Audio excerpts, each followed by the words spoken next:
সাদকায়ে জারিয়ায় ছাগল কুরবানি দিয়েছি। আজকে 4টা ছাগল। আমরা শুধুমাত্র আল্লাহর কাছে দোয়া করব, এদেশের মানুষের সবচেয়ে আস্থার প্রতীক যিনি, এই দেশের বহু সংকট, এই দেশের বহু ক্রান্তিকার যিনি মানুষ এবং জনগণ এবং দেশ এর বাইরে কখনো যাননি। অনেক আক্রান্তকারীরা তাকে দেশ থেকে সরিয়ে দেওয়ার চেষ্টা করেছে, তারপরেও তিনি অটল মনোভাব নিয়ে, মনোবল নিয়ে তিনি মানুষের নেতৃত্ব দিয়েছেন।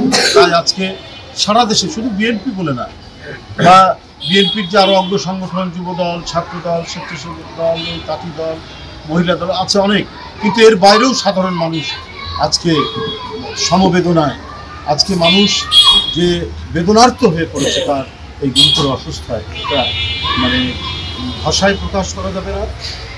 এখানে ইমাম সাহেব আমাদের এখানকার অত্যন্ত একজন গুণীজন মানুষ, তার মাধ্যমে আর এখানে এতিম বাচ্চারা, মাদ্রাসার বাচ্চারা এরা কোরআন পড়ছে সকাল থেকে।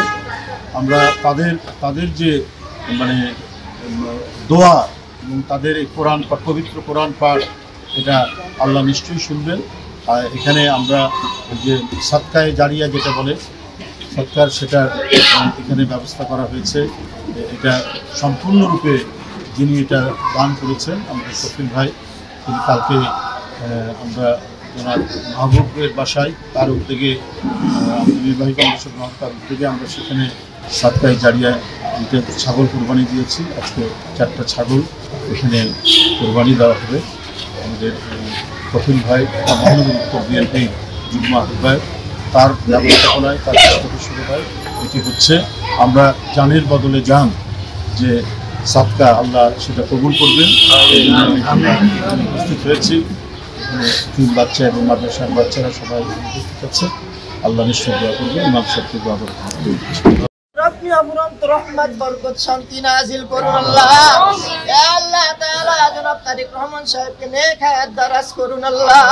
ইয়া আল্লাহ তাআলা তিনি যেন দেশ এবং জাতির জনগণের খেদমত করতে পারেন, নেতৃত্ব দিতে পারেন, সেই তৌফিক দান করুন রব্বুল আলামিন। জনাবের রুহুল কবির রিজভী আহমেদ সাহেবের উদ্যোগে আল্লাহ আজকে দেই আয়োজন করা হলো আল্লাহ, মেহেরবানি করে আয়োজনকে আল্লাহ আপনি কবুল করে নিন।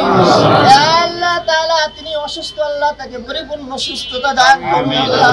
যে সমস্ত নেতৃবৃন্দ, নেতারা এখানে, কর্মীরা এখন উপস্থিত হয়েছেন আল্লাহ, সকলকে আল্লাহ আপনি নেক হায়াত দারাজ করুন।